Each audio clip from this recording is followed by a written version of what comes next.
I came home from a business trip, and my key didn't fit the lock. My husband had married another woman while I was gone, and he put all my things out with the trash. He thought I would cry on the curb. He thought I would disappear. But he forgot one thing about me: I'm the one who keeps receipts. He took everything from me, so I decided to take something from him, something he never saw coming. My name is Sarah Mitchell, and this is the story of how I came home from a business trip to find my keys no longer fit the lock. My clothes were in garbage bags on the curb, and my husband was inside eating dinner with another woman wearing my grandmother's ring. Let me start at the beginning. It started on a Tuesday, a rainy Tuesday in March. I had been gone for 10 days, 10 days on an official tour for my company, a pharmaceutical distribution firm that sent me to the West Coast to inspect new warehouse logistics. It was boring work, the kind of work that fills spreadsheets and pays the mortgage, but I was good at it. I was reliable. I was the woman who came home on time, who called every night, who sent silly photos of hotel room service to her husband of 8 years, a man named Derek. Derek and I met in college. He was tall, with easy brown eyes and a laugh that made you want to tell him your secrets. We married young at 24, and for the first few years, we were that couple. The one that held hands in the grocery store. The one that danced in the kitchen to old songs on the radio. I thought we were solid. I thought we were forever. That was my first mistake. Thinking forever is something you can hold in your hands. The flight home from San Francisco was delayed 4 hours. I remember sitting at the gate, my phone battery dying, trying to text Derek that I'd be late. The messages showed as delivered but not read. I didn't think much of it. He was probably at the gym or watching a game. He had a habit of leaving his phone on the coffee table while he disappeared into the basement man cave he had built 2 years ago. That man cave would become important later. For now, it was just a room full of sports memorabilia and a leather couch I had always hated. I landed at Newark at 9:30 at night. The rain was coming down hard, the kind of rain that makes the highway look like a black river. I took a taxi instead of waiting for the train. $52 I didn't want to spend, but I was tired, and my back ached from the airplane seats, and all I wanted was my own bed. Our bed. The one with the blue comforter I had picked out at Target 5 years ago. The one where Derek and I had spent hundreds of Sunday mornings reading the news on our phones side by side. The taxi pulled onto our street, a quiet cul-de-sac in Maplewood, New Jersey. The houses were dark except for the occasional porch light. Our house was number 42. A gray colonial with white shutters and a maple tree in the front yard that Derek always complained about because the leaves clogged the gutters. I paid the driver, hauled my suitcase out of the trunk, and walked up the front path. That was when I noticed the first wrong thing. The lock on the front door was different, not just different.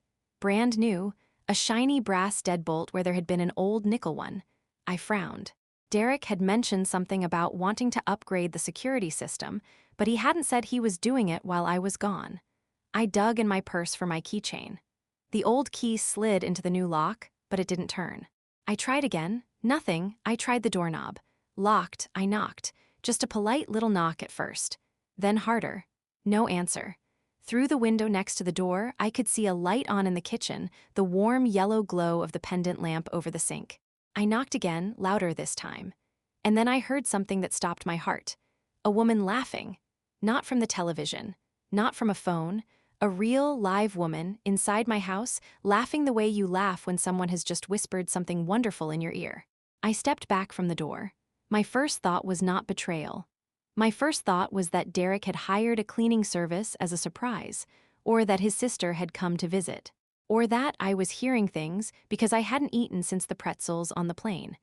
I walked around the side of the house to the back patio. The sliding glass door to the living room was uncovered, and through the glass, I saw them. Derek was sitting at the dining room table, our dining room table, the one my parents had given us as a wedding gift. He was wearing a blue sweater I had bought him for Christmas, and he was laughing, his head tilted back, his hand wrapped around a glass of red wine. Across from him sat a woman I had never seen before. She was blonde, which I was not. She was thin, which I was also not after 32 years and a fondness for cheese. She had a sharp, pretty face, and a way of leaning forward when she talked that made her seem very interested in everything Derek said. On her left hand, sparkling under the pendant light, was a ring. A diamond solitaire set in yellow gold. My grandmother's ring. The ring Derek had proposed with 8 years ago. The ring I had taken off every night and placed in the little ceramic dish on my nightstand. The woman laughed again, and Derek reached across the table and took her hand. He kissed her fingers, one by one, like she was precious, like she was sacred. I stood there in the rain, my hair plastered to my face, my suitcase handle digging into my palm, and I did not cry. That surprised me. I am a crier. I cry when I am happy, sad, frustrated, or just tired. But in that moment, I felt nothing. A cold, clear nothing. Like someone had reached inside my chest and turned off a switch. I walked back to the front of the house. I tried the door again, still locked. I rang the doorbell.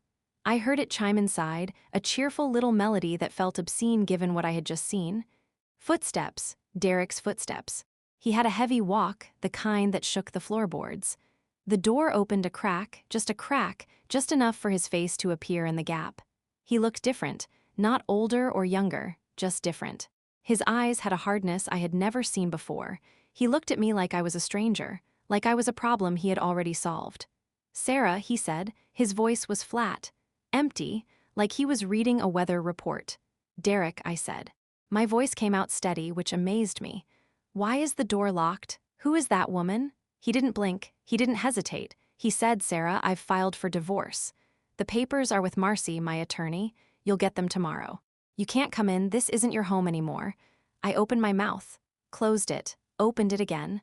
What came out was not anger, it was confusion. Pure, childlike confusion. "What are you talking about? I live here, we live here, together." He shook his head. "No, you don't live here, I changed the locks yesterday. Your stuff is on the curb, I'm married now. Her name is Vanessa. We did it at City Hall this morning." Married. The word hung in the air between us, heavy and wrong. Married. He had married another woman while I was on a business trip. While I was sending him photos of airport coffee and text messages saying "I miss you."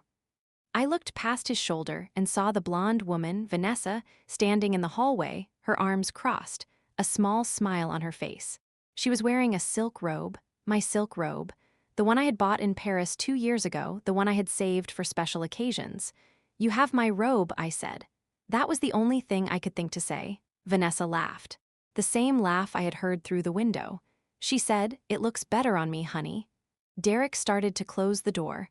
I put my hand out and stopped it. My fingers pressed against the wood, and I looked him right in the eyes. I said, "Derek, please, just tell me why." For a second, something flickered across his face. Guilt, maybe, or shame. It was gone as fast as it appeared. He said, "You were never here, Sarah. You were always working, always traveling. I was lonely. And Vanessa makes me happy." Then he closed the door. I heard the deadbolt turn. I heard the chains slide into place. I heard him walk away, his footsteps fading into the kitchen where the wine glasses clinked and Vanessa laughed again. I walked to the curb. He wasn't lying about my stuff. There were 6 black garbage bags, the heavy-duty kind from the hardware store, lined up on the wet grass. I opened one, my winter coats. Another, my shoes. Another. My books, the spines bent, the pages damp from the rain. My grandmother's quilt, the one she had made by hand, now soaked and heavy with water. He had just thrown it all out like trash, like I was trash. I sat down on the curb with my suitcase and my garbage bags full of my ruined life, and I let the rain fall on me. I didn't cry then, either. I just sat there, very still, watching the lights in my house go out one by one. First the kitchen, then the living room, then the bedroom upstairs, the room with the blue comforter I would never sleep under again. I stayed on that curb for almost an hour. I don't know why. Maybe I was waiting for him to come out and say it was a joke. A terrible, cruel joke, but he didn't come out. No one came out. The house went dark and the rain kept falling and I was alone. Eventually, I called my best friend, a woman named Chloe. She lived 20 minutes away in South Orange. I told her what happened, and she didn't say, "Oh my God," or "That's insane," or any of the things people say in movies. She said, "Stay right there. I'm coming," and she hung up. Chloe arrived in her old Honda Civic, the one with the duct tape on the side mirror. She got out, took one look at me sitting on the curb with my wet garbage bags, and she started to cry. Not me, her. She cried for me because I couldn't. She put her arms around me and held me tight, and she said, "We are going to destroy him. Not tonight, But soon, I nodded. I didn't know what she meant, but I nodded anyway. We loaded my things into her car, not all of them. Some were too ruined, some I just couldn't bear to look at. I left my grandmother's quilt on the curb. I couldn't save it. The rain had turned it into a heavy, sad lump. I got into Chloe's car, and I watched my house disappear in the side mirror as we drove away. That night, I slept on Chloe's couch. She gave me dry clothes and a glass of wine and a blanket that smelled like lavender. I stared at the ceiling for hours, my mind running in circles. How long had this been going on? How long had he been seeing Vanessa? How long had he been planning to lock me out of my own life? I thought about all the nights I had called from hotel rooms, telling him about my day, asking about his. He had always sounded normal, loving, even. He had said I love you every single time. He had said hurry home. And all the while, he was packing my things into garbage bags. All the while, he was picking out a ring. My ring. He had taken it from my nightstand while I was gone. He had put it on another woman's hand. The same hand that now wore my robe, sat at my table, slept in my bed. I didn't sleep. Not a minute. By the time the sun came up, I had made a decision. I was not going to be the woman who sits on the curb and cries. I was not going to be the woman who shrinks. I was going to be the woman who makes sure that every single thing Derek took from me, he loses 10 times over. But first, I needed information. Chloe went to work that morning. She is a paralegal at a family law firm, which turned out to be the luckiest thing that ever happened to me. She came home at lunch with a stack of papers. She said, "I pulled your marriage certificate from the public records." I looked up Derek's new marriage. It's legit. He filed for divorce 2 weeks ago, and he had you served by publication. That means he put a notice in a newspaper you never read. He claimed he didn't know where you were. I felt sick. He had lied to the court. He had told them he couldn't find me, while I was calling him every night, while I was texting him photos of my hotel room. He had my phone number, my email, my office number, but he chose to pretend I had vanished so he could marry someone else without me ever knowing. Can he do that? I asked. Chloe shook her head. No, it's fraud. But the marriage is still legal unless you challenge it. And to challenge it, you need a lawyer. A good one. I didn't have money for a good lawyer. Derek and I had shared accounts, and I had a feeling those accounts were empty now. I checked my phone. My bank app, our joint checking account had been closed. Our savings account had been closed. A new account had been opened in Derek's name only, and the balance was low. Very low. He had taken everything. Everything except my personal checking account, the one I had opened before we married, the one he didn't know about. There was $12,000 in there. Not enough for a long fight, but enough to start one. I spent the next 3 days doing nothing but gathering evidence. I am a methodical person by nature. My job requires it. I know how to track shipments, how to follow paper trails, how to find the weak points in a system. I applied those skills to Derek. First, I went through my phone records. I found the night he stopped answering my calls. It was exactly 3 months ago. 3 months of him pretending everything was fine while he planned my replacement. I looked at our text messages. They seemed normal, loving, but I started to notice patterns. He responded less often. His messages were shorter. He never said I love you first anymore. I had missed it, all of it, because I trusted him. Second, I looked at our credit card statements. I still had access to the online portal because he hadn't thought to change the password. I scrolled back 6 months. There were charges at restaurants I had never been to. Hotel charges, a jewelry store, a florist. He had bought her flowers every week for 4 months. He had never bought me flowers, not once in 8 years. I had told myself he wasn't the flower type, but he was. He just wasn't the flower type for me. Third, I found her. Vanessa. A quick search on social media revealed everything. Her full name was Vanessa Cruz. She was 29, 3 years younger than me. She worked as a real estate agent. She had a polished online presence, lots of photos of her in expensive clothes, standing in front of houses she probably couldn't afford. She and Derek had been friends on social media for 2 years. Their public interactions started with likes, then comments, then hearts. And then, 3 months ago, they started posting photos together. Photos that should have been private but weren't, because people like Vanessa cannot help showing off. There was a photo of her and Derek at a rooftop bar, his arm around her waist, her head on his shoulder. The caption said, "Finally." The caption had a ring emoji. I took screenshots of everything, every comment, every photo, every date stamp. I saved them to a folder I called evidence.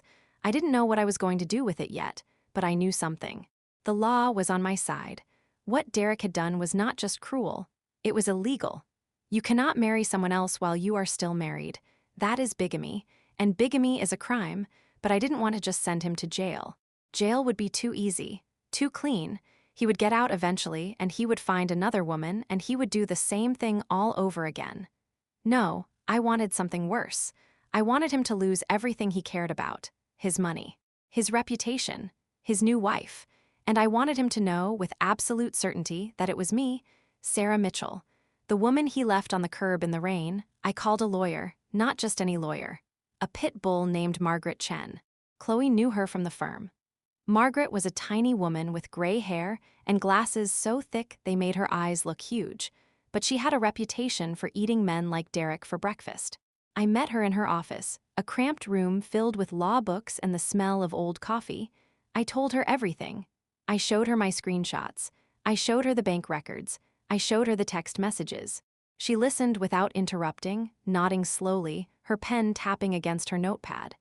When I finished, she took off her glasses and looked at me. She said, "Sarah, I have been doing this for 30 years. I have seen every kind of terrible thing one person can do to another. But this is in the top 5. He committed fraud on the court. He committed bigamy. He stole your property. And he did it all while you were working to support both of you. Do you know what that makes him?" "What?" I asked. "A fool," she said, "because he left a trail. And now we are going to burn him with it." Margaret laid out a plan. First, we would file an emergency motion to have the divorce set aside. Because he had lied about serving me, the divorce was invalid. That meant his marriage to Vanessa was also invalid. She would be notified that she was not legally married. Second, we would file for a restraining order preventing Derek from accessing any more of our joint assets. Third, we would sue him for conversion, which is a fancy legal word for stealing. But that was just the legal stuff. Margaret looked at me over her glasses and said, "The legal stuff will hurt him. But if you want to destroy him, you need to do something else. You need to tell his story, his real story. To everyone who matters to him." I knew what she meant. Derek cared deeply about what people thought of him. He was the kind of man who posted inspirational quotes on social media, who volunteered at the local food bank twice a year and made sure everyone knew about it, who coached a youth soccer team even though he didn't really like children. His reputation was his armor, and I was going to crack it wide open. But I didn't rush. Revenge, I learned, is best served cold, and very patient. For the next 2 weeks, I played the long game. I did not contact Derek. I did not post anything online. I did not tell anyone except Chloe and Margaret what I was planning. I went to work. I smiled at my colleagues. I ate lunch. I slept, finally, after days of insomnia, because the clarity of my plan brought me a strange kind of peace. I was no longer a victim. I was a hunter, and I had my prey in my sights. The first phase of my plan was financial. Derek thought he had taken everything, but he had missed a few things. My personal checking account, as I mentioned. A retirement account from a job I had before we married, which was in my name only. And a life insurance policy my father had taken out on me when I was a child. The policy had matured years ago, and I had never touched it.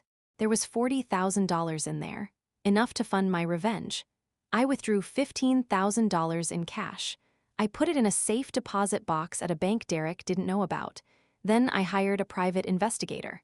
His name was Frank, a retired cop with a paunch and a kind face and a talent for finding things people wanted to hide. I paid him $5,000 upfront. I told him everything. I said I need to know everything about Vanessa Cruz, her past, her finances, her secrets. She has one, I know she does, everyone does. Frank smiled. He said, "Give me a week." While Frank worked, I worked on Derek, not directly.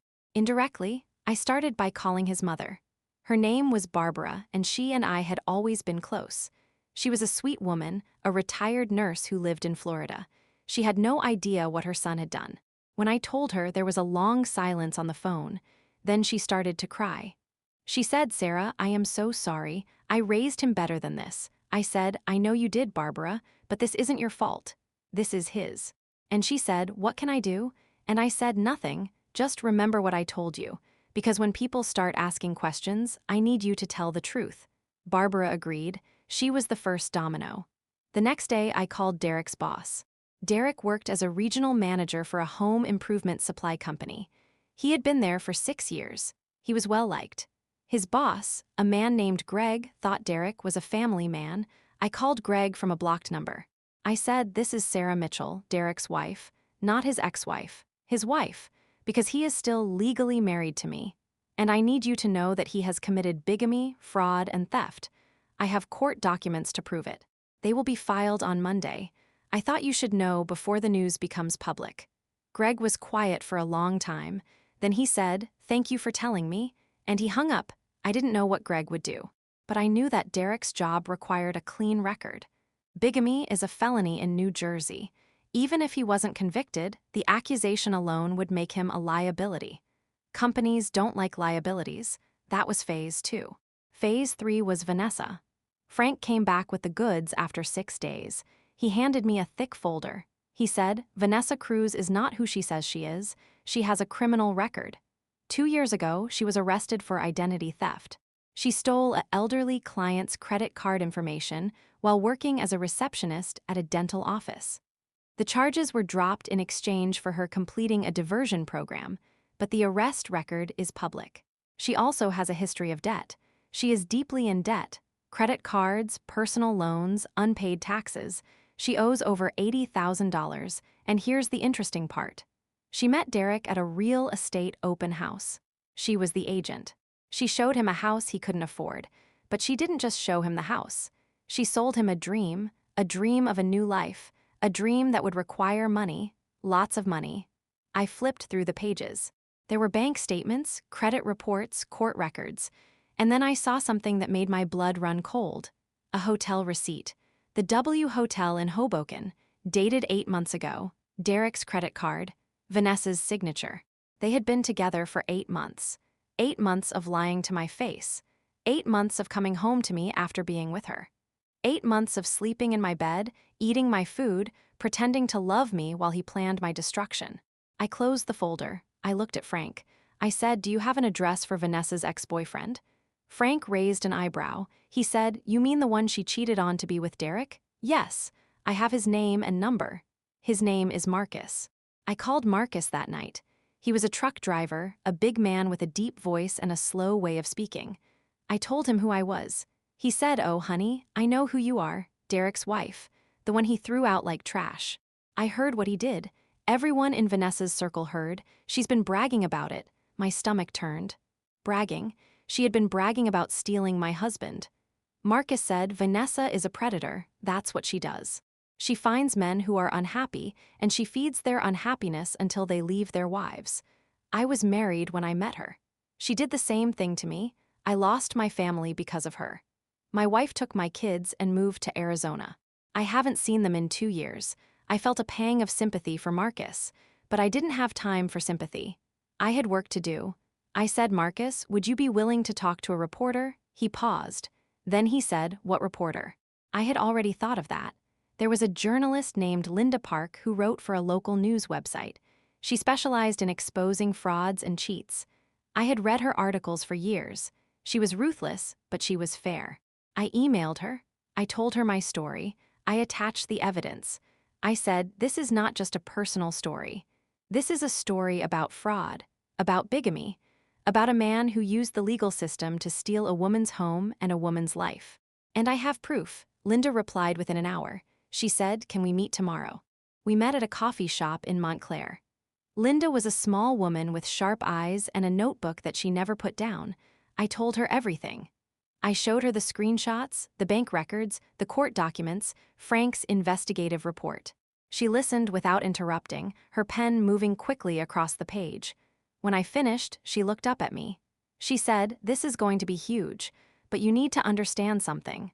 Once I publish this, there is no going back. Derek and Vanessa will be publicly humiliated. Their careers will be damaged, possibly destroyed. Are you ready for that? I thought about the rain, the curb, the garbage bags, the silk robe, the ring. I thought about 8 months of lies. I thought about the way Derek had closed the door in my face, like I meant nothing. Like our 8 years together meant nothing. I said, publish it. Linda published the article 3 days later. The headline was, "He changed the locks while she was on a business trip."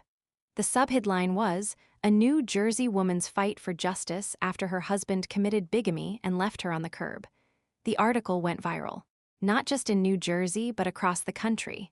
People shared it thousands of times. Comments poured in. Most were supportive. Some were cruel because the internet is always cruel to women. But the overwhelming response was shock. How could someone do that? How could a man throw his wife out of her own home and marry another woman in the span of 10 days? How could the legal system allow it? The article included photos of Derek and Vanessa. Their faces were everywhere. Derek's company, the home improvement supply chain, issued a statement that afternoon. They said, "We are aware of the allegations against Derek Mitchell. He has been placed on administrative leave pending an internal investigation." By the next morning, he was fired. The company didn't want the bad press. They cut him loose like a dead branch. Vanessa's real estate agency also acted quickly. They suspended her license pending review. The local board of realtors launched an ethics investigation. Her listings were removed from the website. Her name became a punchline on social media. Someone created a meme with her photo and the caption, "I'll show you a house, then I'll show you the door." But that was just the public part. The private part was even sweeter. I had filed the emergency motion with the court, just as Margaret advised. The judge, a no-nonsense woman named Judge Patricia Holloway, reviewed the evidence and granted the motion within 24 hours. Derek's divorce was set aside. His marriage to Vanessa was declared void ab initio, which is Latin for from the beginning. That meant they were never legally married. Never, not for a single second. The marriage certificate was worthless. The ring on Vanessa's finger meant nothing. She was not his wife. She was just a woman he had moved into my house. The judge also issued a temporary restraining order preventing Derek from selling or damaging any of our joint property, including the house. The house was back in my name, at least temporarily. I knew I would have to fight for it in the long run, but for now, it was mine again. The locks would be changed. Derek would be removed if he refused to leave. And Vanessa would have to pack her things and go. I went back to the house the next day. This time, I was not alone. I brought Chloe and Frank, the private investigator, and a sheriff's deputy. The deputy knocked on the door. Derek opened it. His face was gray. His eyes were puffy. He looked like he hadn't slept in days. Behind him, I could see Vanessa standing in the living room, her arms crossed, her mouth a tight line. She was not wearing my robe this time. She was wearing jeans and a sweatshirt. She looked smaller than I remembered, less pretty. The deputy handed Derek a copy of the court order. He said, "Mr. Mitchell, this order requires you to vacate the premises immediately. You are not to remove any property that belongs to Miss Mitchell. You are not to contact Miss Mitchell except through her attorney. Do you understand?" Derek looked at the paper. Then he looked at me. His eyes were wet. "Sarah," he said, "please. Just let me explain." I said nothing. I just looked at him. I thought about the rain, the curb, the garbage bags, the quilt. I thought about the 8 months of lies. The way he had said "I love you" while planning to destroy me. The way he had closed the door in my face. Chloe put her hand on my shoulder. She said, "You don't owe him anything." I nodded. I looked at Derek one more time. I said, "You should have thought about explaining before you married another woman in my house while I was on a business trip." Then I turned and walked away. I did not look back. The next few weeks were a blur of legal filings, court appearances, and media interviews. The story had taken on a life of its own. I was invited to appear on a morning talk show. I declined. I was offered a book deal. I declined. I was approached by a producer who wanted to make a movie. I declined that too. I didn't want fame. I didn't want money. I wanted justice, and I was getting it. The divorce proceedings, now that they were legitimate, were brutal. Derek had no leverage. He had no job, no reputation, no savings. His parents had cut him off. His friends had abandoned him. Even Vanessa had left him. She packed her things and moved out the same day the sheriff's deputy showed up. She didn't say goodbye. She didn't leave a note. She just took her clothes and her jewelry and her designer handbags and vanished. I heard later that she moved to Florida and changed her name. I didn't care. She was nothing to me. She was just a symptom. Derek was the disease. The court awarded me the house. All of it, not just my share. The whole thing. The judge found that Derek had committed fraud, theft, and emotional distress so severe that it warranted punitive damages. He was ordered to pay me $200,000 in addition to the assets he had stolen. He didn't have $200,000. He had nothing. So the court placed a lien on his future earnings. For the rest of his life, every paycheck he earns, a percentage will come to me. He will be paying me until he dies. I moved back into the house the first week of May.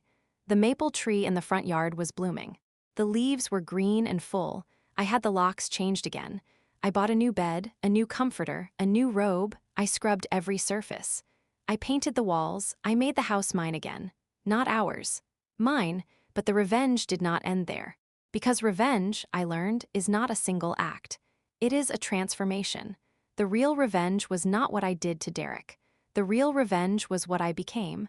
I became someone who does not wait, who does not apologize, who does not shrink to make a man feel big. I started running in the mornings. I took a self-defense class.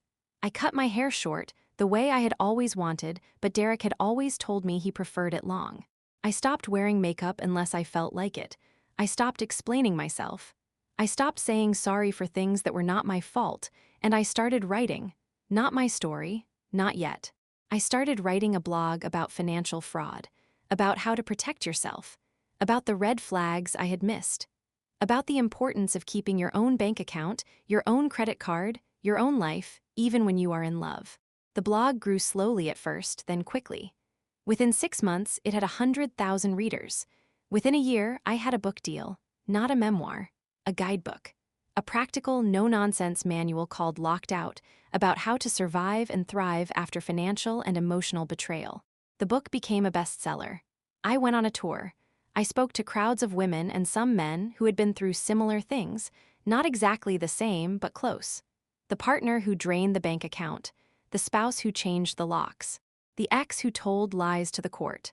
I looked into their faces, and I saw my own pain reflected back at me, but I also saw something else. Hope. They came to my events looking for answers, and I gave them what I had learned. That you can survive, that you can rebuild, that the person who hurt you does not get to write the end of your story. Derek, meanwhile, disappeared. I heard rumors. He was living in a studio apartment in a town I had never heard of. He was working at a warehouse stacking boxes. He had tried to start a new relationship, but the woman had Googled his name and found the article. She left him the same day. He was alone. He was broke. He was nothing. I did not feel sorry for him. I thought I might, eventually. I thought that time would soften my anger and replace it with pity. But it didn't. Every time I thought about what he did, I felt the same cold clarity I had felt on that rainy night. He made his choices, and he made them over and over again for 8 months while I trusted him, while I loved him, while I worked to support a life he was already planning to destroy. 6 months after the book came out, I received a letter. It was in Derek's handwriting. The envelope was addressed to me at my publisher's office. I opened it with shaking hands. The letter was short. It said, "Sarah, I am sorry. I know that doesn't mean anything now, but I am sorry. I lost everything. I lost you. I lost myself. I hope you are happy. You deserve to be happy." Derek, I read the letter 3 times. Then I put it in the shredder. I did not write back. I did not call. I did not post about it on social media. I just let it go. Because that is the final part of revenge, not the destruction of the other person. That is the easy part. The hard part is walking away. The hard part is choosing not to let them live in your head for free. I still live in the house on Maplewood. I still have the maple tree. I still have the blue comforter, though I replaced it eventually with a green one. Green is my favorite color. Derek never knew that. He never asked. He never knew a lot of things about me. That's the tragedy of it, I think, not the betrayal. The betrayal was just a symptom. The tragedy is that I spent 8 years with a man who never really saw me, and I didn't see it. I was too busy being good, too busy being easy, too busy apologizing for existing. But I see it now, and I will never unsee it. So this is my story. The story of the woman who came home to find her keys no longer fit the lock. The woman who sat on the curb in the rain with her life in garbage bags. The woman who could have crumbled but chose to rise. I did not plan my revenge. Not in the beginning, but I did not stop it. And by the time I was done, I didn't feel a single drop of regret. If you take anything from my story, take this. Keep your own keys. Keep your own bank account. Keep your own name.